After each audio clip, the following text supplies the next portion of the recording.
Welcome to Game Changers, the youth program for all global changes. Youth that are there to impact the world for Christ and bring more youth to the kingdom.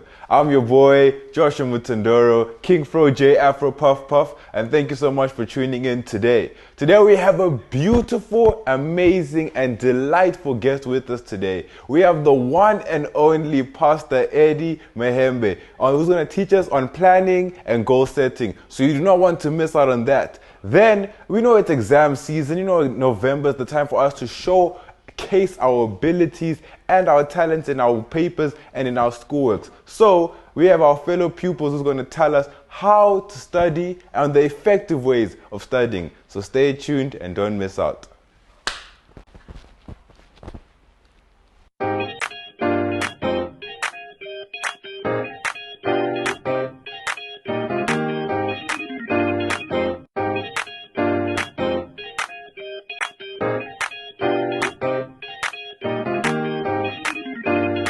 Welcome back on set. I am Senna the Great, and today we have the amazing, the phenomenal, a man who has made it against all odds, an extremely learned man. He is a father, he's a husband, he's a pastor, and most importantly today, he is the CEO, the founding CEO rather, of the thriving company Underhill Corporate Solutions. I'm talking to you about the one and only Dr. Pastor Eddie. Pastor Eddie, please tell us a little bit more about who you are and what you do. Thanks, Senna, and thank you for inviting me to the show. I want to appreciate George. I also want to appreciate my men of God, Pastor Andrew, Pastor Benedette, for raising me to be who I am, and also for inviting me to this very, very glorious show. I'm told it's Game Changers, so I'm also a game changer. So about myself, briefly, I think you have said a lot. I'm the CEO of Underhill Corporate Solutions, but I think in terms of background, I was born in Zimbabwe there, some years back. All right. So I think what I really wanted for the show is that when I was growing up, I remember when I was 6 years old, I was then told by my parents that they did not have money for school. So I became a dropout at grade 6. So that was what I thought was a bit of a handicap for my growth. But I think from that age, I then focused to say, no matter what happens, I'll get an education. So I began to educate myself along the way until I was able to do my O-levels, my A-levels, and then I went to university. I did my first degree at the University of Zimbabwe. I did my second degree at the University of Pretoria, and then I did my third degree at the University of South Africa, and then I also did my fourth degree, which is a PhD in economics at the University of South Africa as well. So, as you guys can hear and see, we have a highly classed citizen of Zion with us today. So, Pastor Dr. Eddie, we are talking about goal setting and planning for a successful future. Yes. So, what is the importance of these two things? Thank you, Josh. I think for me, the most important part is to understand that everything we are discussing here is centered on a human mind. Is centered on your mind. In other words, your mind is the most important tool, firstly for planning, for goal setting, and for achieving your goal. As even the Bible says that as the man thinketh, so he becomes. And even when Jesus came, he was teaching us how to use our minds. And I remember even Paul was telling us that we have the mind of Christ.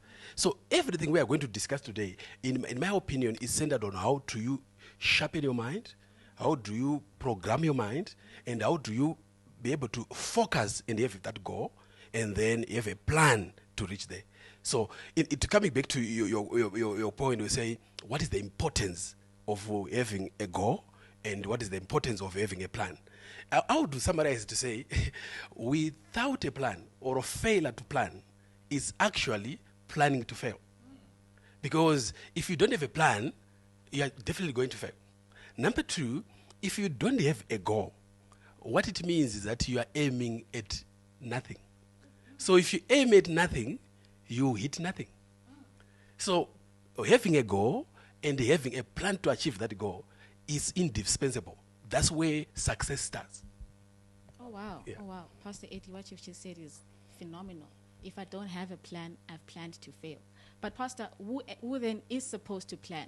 At what age is it appropriate to start setting plans and goals for myself? Thank you. I think it's a very brilliant question. For me, I would say everyone who is breathing should plan. Because where there is life, there is hope. So as long as you are hopeful that you'll be alive tomorrow, so plan for tomorrow. Anyone who says, I can't be alive tomorrow, then they cannot plan. But as long as you are saying, I'm alive and I'll be alive tomorrow, then you begin to plan. And when we talk about planning here, as it is a who, a child can plan, especially at school. At secondary education level, they can still plan. At tertiary level, they can still plan. At when you are now employed, you can still plan. Otherwise, the only difference is that your age and your circumstance might differ. So that can also it sort of determine the kind of plan you make. I'll make an example. If you are in primary, definitely your plan is that you need to pass and go to secondary, which might be different from somebody who is already working and their plan is to be promoted.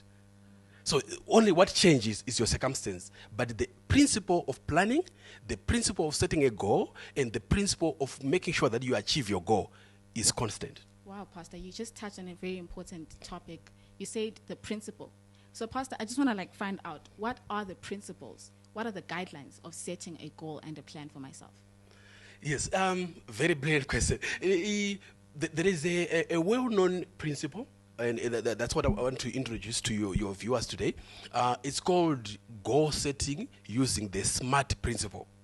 So the SMART is an acronym for where S represents something, M represented something, A represented something, R represented something, and then T represented something. SMART. So this S part means when you are setting a goal, it should be specific. So which means you can't have double-barreled goals. It should be specific. For example, I want to pass my examination with an A. Very specific. So S is specific, and then the M should be measurable. In other words, when you are now trying to look back, you have to say, I wanted to get an A. So an A is a measurable. Or you can use a percentage. I want to have 75%. It's measurable. So when you are setting a goal, make sure it's measurable. And then the third one is an A. An A is attainable or achievable. So that one is always debatable to say what is achievable for one might not be achievable for another person. What I would say is people who are people of faith is that what is achievable depends with your level of faith. We are at a different level. So you might find that somebody, what is achievable is a C, for example, if they're at school. But another one, what is achievable is an A. So achievability depends on where you are and also your level of faith. And then R is relevant and it's also very, very important because, for example, you can't set a goal to go to secondary school and you are already like 65. So every goal has to be relevant to where you are.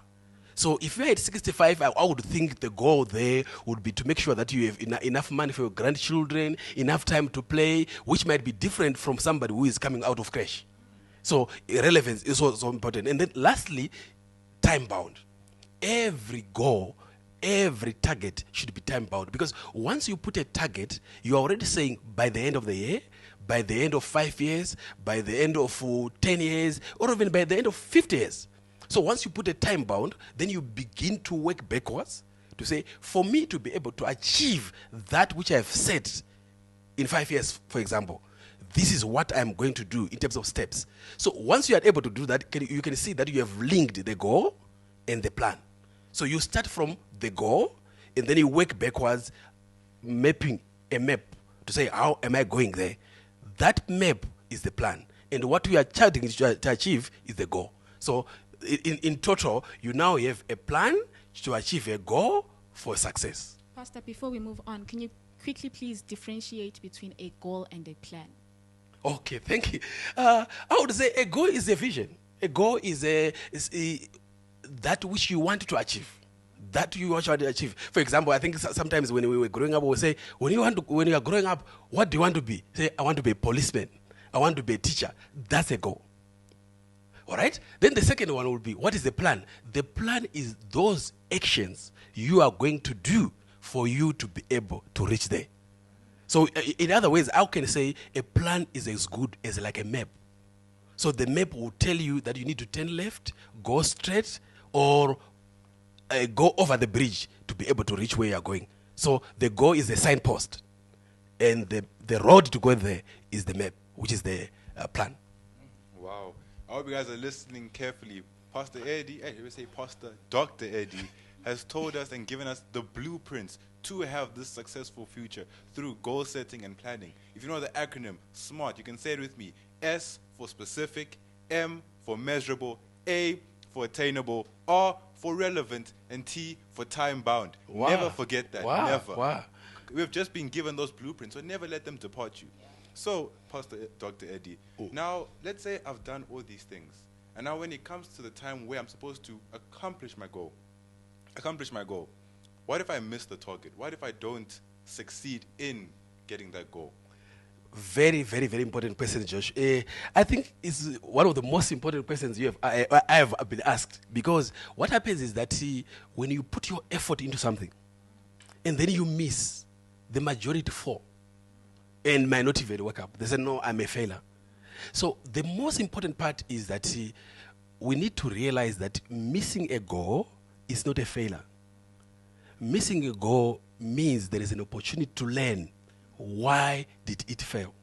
So if you approach goal setting with that mindset, that if I miss it, it doesn't mean I failed, but I've just discovered one way of not doing it right. And then you learn from it. So as long as you are open to look at alternatives, to say, why did this fail? Can I look at another alternative? As long as there is another alternative way of doing it, it means it's just not a failure. It's just new information which we have discovered. Because in life, see, when we set a course of life, we don't have all the information we require. Partially because information is money. Sometimes you don't have that information, but you have to move on. So you use the information you have at that particular point in time to set a goal. And then you use the information you have at that particular point in time to map up your plan. But you might discover that what you thought is the destination is actually not a destination at all. So what have you discovered? You've just discovered that there is nothing like that. But it's not a failure. You just have to review and say, why did it fail? And then you review, and then you make another plan. But the most important thing are the lessons. What have you learned? Because remember, if you don't learn from it, you are bound to do the same thing. And what do they call a fool? A fool is somebody who does the same thing over and over again and expect a different result. Wow. Like, that truly struck out for me that actually you can never be failures then.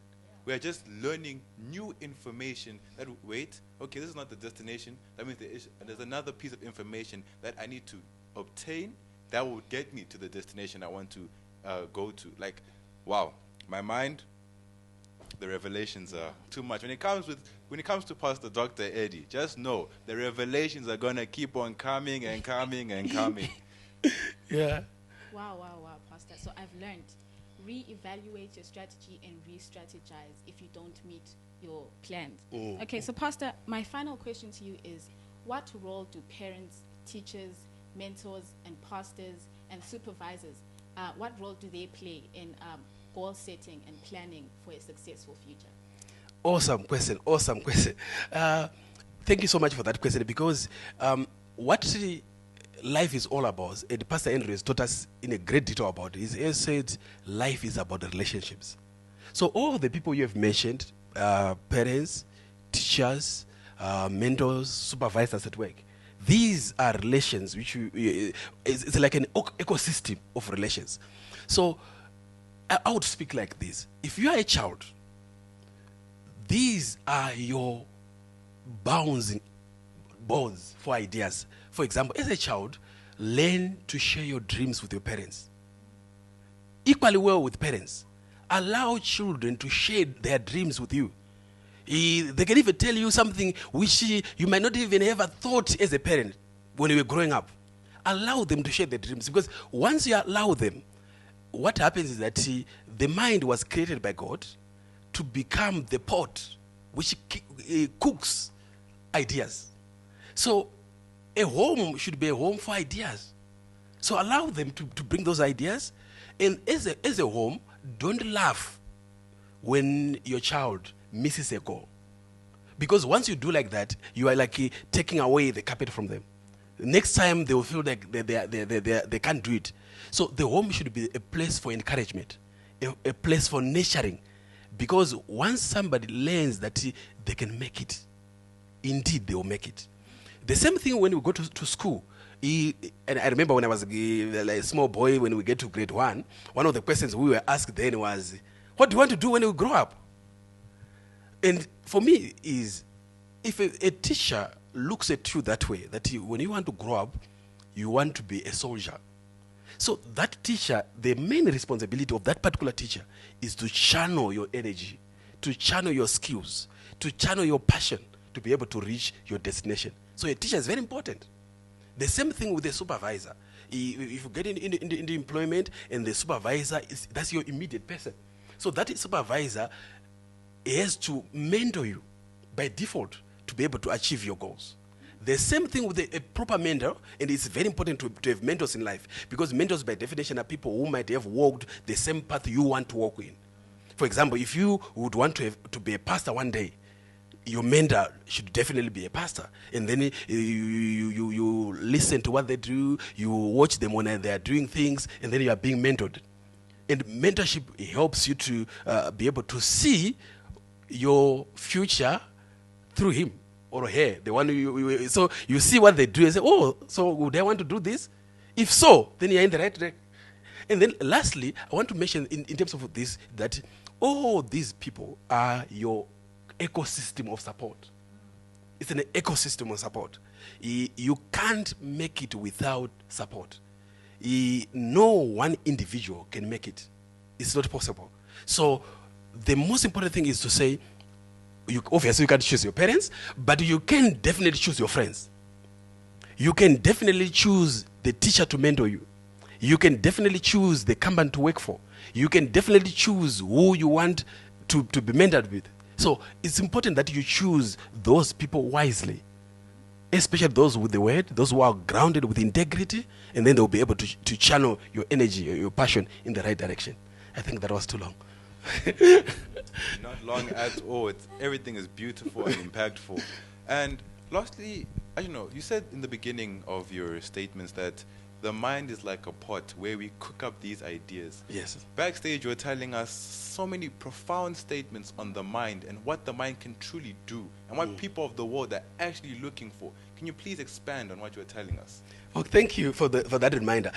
I was saying that I think the knowledge of some of the issues I have discovered through my studies, that the wealth of a nation is no longer in the ground. Like we say, we have minerals, we have good soils and so forth. The wealth of a nation is now in human minds. The wealth of a nation is now in the capabilities of the humans in that nation. So beautiful and well-developed nations, they invest in knowledge, they invest in technology, they invest in people. Why? Because that's where the wealth is cooked, in the mind. So once you train a people, you educate a people, they will come up with brilliant ideas and they'll produce companies which were never there. They will come up with ideas and they will produce, and they will be able to do massive employment. Because everything you need is in the mind. God deposited it there. We actually have the mind of Christ. That's what the Bible says. We actually have the mind of Christ. So it's so important that nations, leaders, invest in youth. It's so important that nations and leaders invest in mentorship. It's so important that nations and leaders invest in making sure that the ideas which are coming out of their people, because that's where the wealth is generated, are nurtured.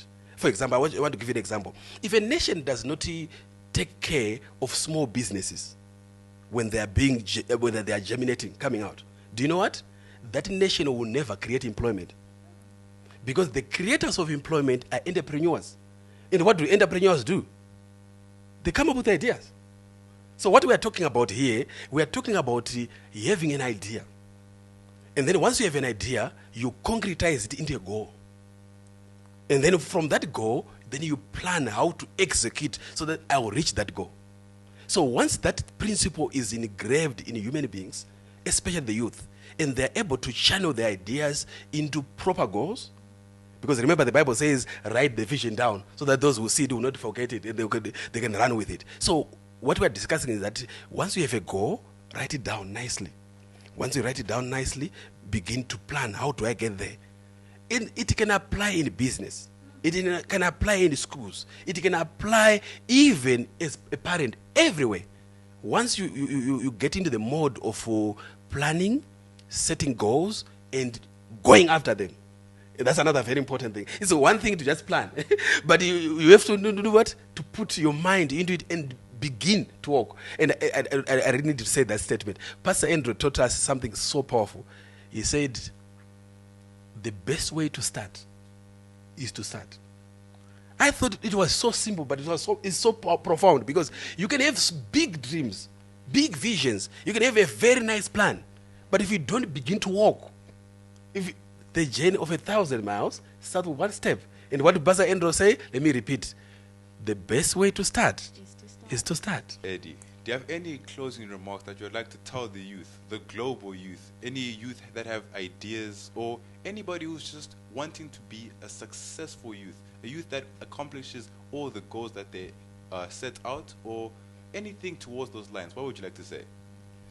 I really want to appreciate you, my host, for giving me the opportunity to be here and talking to your audience. I think I just wanted to summarize some few things I've just mentioned. The first one is that if you don't plan, automatically you are planning for failure. So planning is very important. Secondly, you should actually have goals.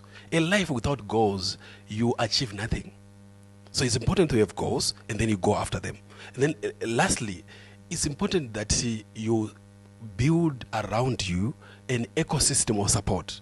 Firstly, your parents should be your ecosystem of support. Your spouse is an ecosystem of support. Your teachers, make maximum use of your teachers if you are still at school. It's an ecosystem of your support. Your supervisors, your mentors in life. So all these, make them your ecosystem of support. They are not the one running the race. It's your life. But they are there to support you. Make maximum use of them and choose the right friends. It will be well with you. Thank you. Amazing. Our time is up for today. And I'm so interested in knowing how Pastor Eddie became what he is today. Thank God that next week he's also here on set with us to tell us about how you grew up and how you made it to where he is today. He literally came from nothing. I am so expectant. Stay tuned and make sure to join us next week.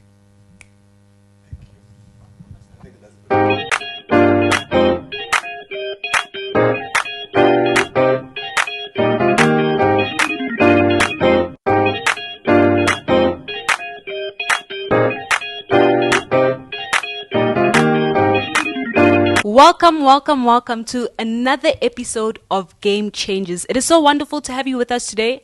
I'm Pastor Jen, and on set with me today, I have a new face, very exciting. Welcome, Taku. It's good to have you. And also, we have the wonderful Sina the Great with us. Thank you for having Thank you me, so Pastor much for Jen. being on set. Thank you, Pastor Andrew and Pastor Benedict, for this wonderful opportunity to be on another set of Game Changers. So earlier on, you had a very exciting segment with Pastor Dr. Eddie Mahembe, who shared with you potent tools for planning for success. He shared great insights about goal setting, how to set goals, how to achieve them, what do you do when you fail, it's not the end, and also on how to plan well so that you can reach your goals. And just to continue with that, we're going to be discussing study methods and the importance of studying. You're a young person, you're busy with your exams now, and you might need a fresh look at how to do your study, how to prepare for your exam that's upcoming so that you can do the best and get the best results. So Taku, I believe you're an excellent student, right? Yes. Can you share points with us or tips that we can then apply or that our game changers can apply so they make sure that they have excellent results in the exams that they're busy with right now? Okay, I would like to thank my man of God, Pastor Andrew, and my woman of God, Pastor B, for giving me this opportunity to be on Game Changes. Well, coming back to your question, Pastor Jan, first of all, preparation is key. Preparation is key. Did you hear that? Yes. Yes. And number 2, you have to do everything in time, like study on time. Make sure that you study when your mind is fresh. Yeah. Yeah, not when So, you're tired. First of all, preparation is key. Number 2, study on time. Use your time wisely. Yes. Can we just touch on preparation? What do you mean when you say preparation is key? For example, what you're saying, if I heard you correctly, is prepare a timetable. Have a timetable of what you're going to study, when you're going to study, for how long. Preparation is key, It's like key, you said. yes. Please share more. Yes, like what you have just said, Yeah. timetable. By preparation, I mean withdraw yourself from distractions. Withdraw yourself from distractions. I think that is so important. Because, like as game changers, as young people, you get into a lot of distractions. You want to play FIFA, you want to listen to music, there's social media as well. So withdraw yourself from those things. Set your time Yeah. to study, like take your time to study. Yeah. And make sure that every time you're studying, you're in a quiet place, you're prepared, you have your water next to you, you have your notebook, everything that you're studying, So you're you're noting down. saying nothing should be happening in the background while you're studying. I can't be having Nothing at maybe all. a movie playing or some music, because some people say, that music helps them study. So you're saying that we should make sure that we have a good, quiet environment when we are studying. Yes, Pastor Jen. Music is part of distraction. So you Sure. wouldn't want that on your time to study. So make sure that you're in a quiet place. Like I said, have your water if it's hot. Yeah. Have your fan on or your AC. And then But just to make sure refresh. you have the right Have environment. the right environment. Wow. Preparation is key. Prepare ahead of time so you use your time wisely. And then have the right environment when you are studying, because it's so easy to get distracted. Sina, you are an engineering student right now. And you study at one of the most prestigious universities in South Africa. I know where you study, it's not easy to get in there. So please share with us, what are your study methods? What do you do as a student to ensure that you do excellently in engineering? Thank you very much, Pastor Jen, for the question. Firstly, I'd like to thank my men and women of God, Pastor Andrew and Pastor B, for giving me the opportunity to be on set yet again. First of all, I just want to tell you, Pastor, that the reason why I decided to study engineering is because I wanted to remain relevant. You I wanted to remain relevant. What does this mean? In a world where right now we are facing what is called the fourth industrial revolution. Okay. So basically what's happening here is artificial intelligence is taking over Wow. jobs. There are people who will not be working very soon. And it's I don't want to use the word scary, because as a Christian, that's not me, but it is a little bit, That is the reality. It's the reality. Wow. It's what's going on right now in the world. You just said something so profound, that it is the fourth industrial revolution. Yes. Things are being automated. Yeah. You said AI. We are living in a generation of technology. That is so true. Please continue. People are being replaced by machines every single day, Sure. right under our noses. So this is how I came to the decision that I would study engineering. And if I'm to speak and tell the full truth, engineering is not an easy degree. Okay, Yeah. so if you go into an exam not prepared, like Taku mentioned earlier, you will fail. Yeah. And it's not a joke, it's not a myth, it's a real thing. Yeah. You know? And actually, Sina, I think everybody should have that kind of mindset Yeah. for whatever degree that they're doing, whatever course they're doing. Yeah. They should have the mindset that this is not a joke. Yeah. I mean, you are using your time, you are using resources. Probably your parents are paying Yes. for what you are studying for. So every minute counts. True, true, true. Pastor Jane, going back to my study methods. Yeah. Firstly, like Pastor Andrew always says, I'm highly motivated and encouraged by my man of God, Pastor Yeah. Andrew. He always tells me and every other student who's in university to attend classes, Yes. because that's where passing comes from. Wow. So I just want to read from the Bible quickly. Just quickly before you continue, I think, Taku, what you just mentioned now is that attend classes. Our youth today, which is not good, tend to miss class so much yeah. and think that they can just breeze through whatever it is they're Yeah. studying. Very powerful point. Yeah. Please So I continue. just want to read Yes. from the Bible real quick. I'm reading from Luke 2, verse 46. Just to give you the context of what's happening here, Jesus has been missing. Okay, so Mary and Joseph are looking for Jesus right now. And it says, 3 days later, they found him in the court of the temple, sitting among the teachers, both listening to them and asking them questions. So if you understand what this verse means here, it's basically saying that Jesus was attending a class. Yeah. He was learning from the teachers, Yeah. and he was asking them questions. Wow. As a university student, this is what I should be doing. This is what Yes. everyone who's in school, in matric, in grade Yes. 11, in grade 1, in grade 2, Yes. you should be attending classes to listen to your teachers, to learn from them, and ask them questions. You know, that was such a good example that you used, the scripture that you just read. Jesus was preparing for his ministry, Yeah. his future. Yes. This was his purpose. Yeah. He had that in mind. That was his focus.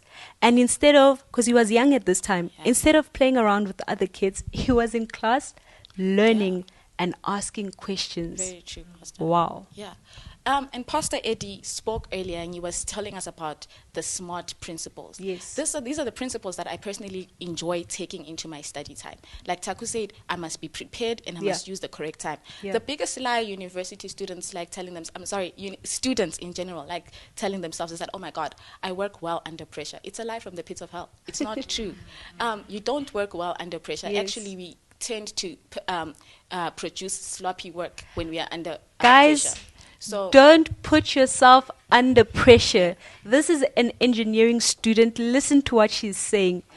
Prepare your time well to study. Don't put yourself under unnecessary stress.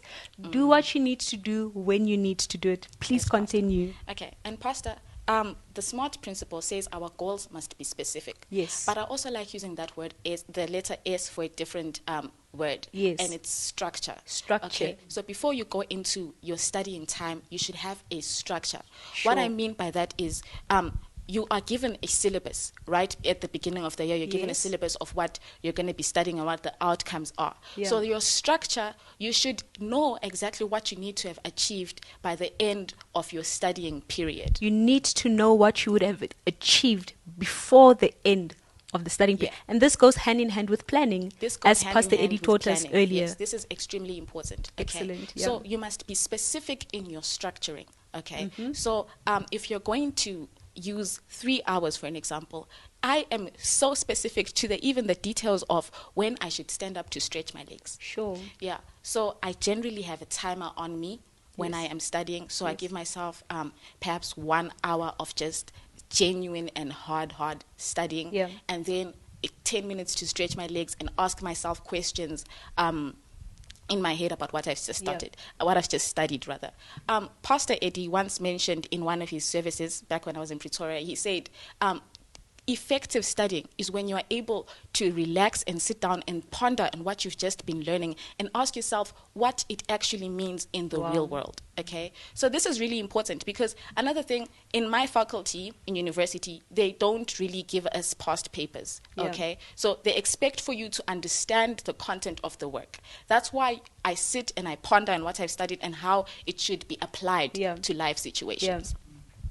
And then the M is measurable. Okay, the measurable is in context of the marks that I want to get. Okay, so I'm not talking about measurable as in I should get 60% for this module. No, it's measurable is as in when I'm looking at this section, if I see a question like this in the exam, Yes. I should be able to get 80% of the marks given Yes. for that specific question in that specific theme. Okay, that's how Sure. I measure myself. Okay, and the others? Achievable.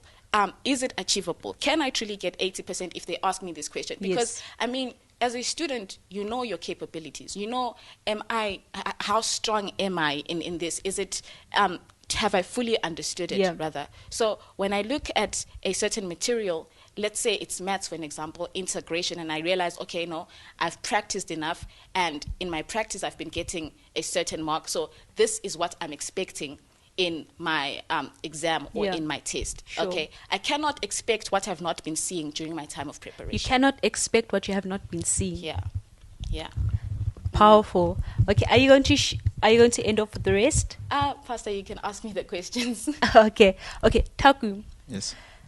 Sina has been sharing some awesome things so far. I'd like to know from you, why is it important that people should do this? Someone might be saying, you know what, I hear what you guys are saying, but I know I know the course that I'm doing. Why should I really put in that extra time to study? Why should I push myself further than what I'm already doing? Why is it so important? Well, it is important because you need the knowledge. And a lot of students are fooling themselves if they're telling themselves that they know the courses that they're doing, they know what the exam is about. Yeah. So you need to study, as Senna said. You need to prepare. Yeah. If you don't prepare, for real, you're going to fail. And Pastor Dr. Eddie said that failure to prepare is preparing to fail. Fail. Yeah. That's Yes. what he said earlier. And the other thing, he said the best way to start is to start. Yeah. So don't delay when you're about to study. Don't start thinking of other things. Yeah. Just go ahead and study. Make sure that your mind is fresh. The best way to start is to start. Don't delay in starting. Thank you so much. Do you have any final words, Sina? Yes, Pastor. Pastor Eddie also touched on the mind. Okay, Yes. so now the connotation that's attached to engineering is that it's an extremely difficult degree and that it's actually close to impossible. And I mean, when you believe that, you really do feel it. But You said when you believe it, you truly do feel it. then you feel it. Then you really feel the heat. So what you believe about what you're doing is how you're going to you can experience it. Pastor, Peter walked on water. Yeah. But the minute he realized that the information he was given from birth is that nobody should be walking on water, he sank. Yeah. Had he believed that Jesus is right there and I'm close and I'm walking on water, Yeah. he would have reached Jesus. However, he started drowning because of what he had been told. Yeah. So my advice to anybody studying anything out there is make up your own decision. You know, it's not as difficult as people may say it is. It is through faith that you get certain degrees Wow. like engineering. But yes, Wow. it is absolutely and very much Wow. possible. Profound. Make up your mind. Don't believe what others are saying. You can do that degree. You can study that subject and you can make it. Not just make it, but you can do excellent in it. Taku, any last words? Okay, my last words, Pastor Jen, will be, you know, if you have prepared, if you have prayed and studied for the exam, you will go in that exam room and murder it. You will kill it, definitely for sure. Sure. You know the answers that you Yes, need for that yes. exam. You will have it and you will nail it. So because of the preparation that Of you have course. done. So don't fool yourself and say you are not going to study. When you get into that exam, make sure that you know your story, know what you're going to do. Yeah. Game changers, it is up to you.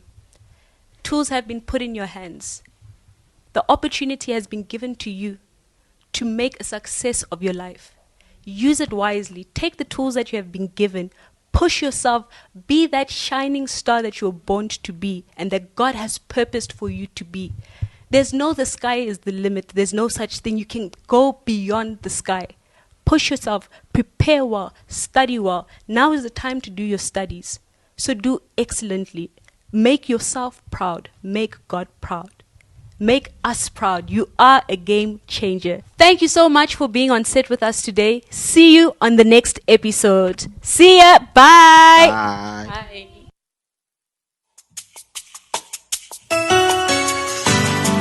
Is there anybody grateful for all the Lord has done? Is there anybody thankful for what He's done? Hey, hey, hey.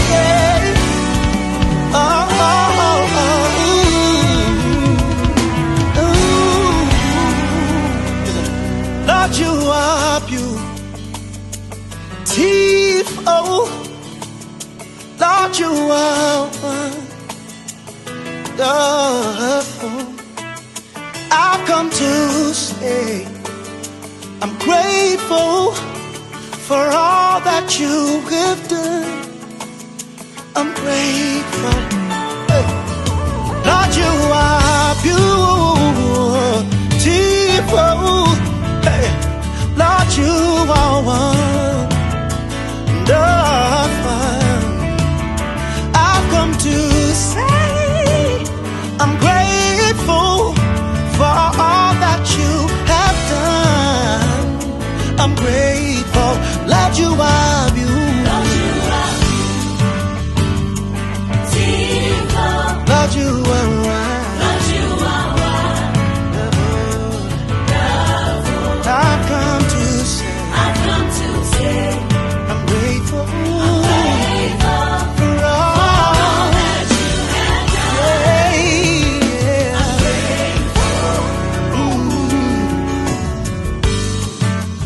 Nothing is too hard for you. And nothing is too big for you. 1,000 tongues can't ever be enough, oh God, to say thank you for all that you have done. I said nothing is too hard for you, oh God, and nothing is too big for you. 1,000 tongues will never be enough to say thank you for all that you have done.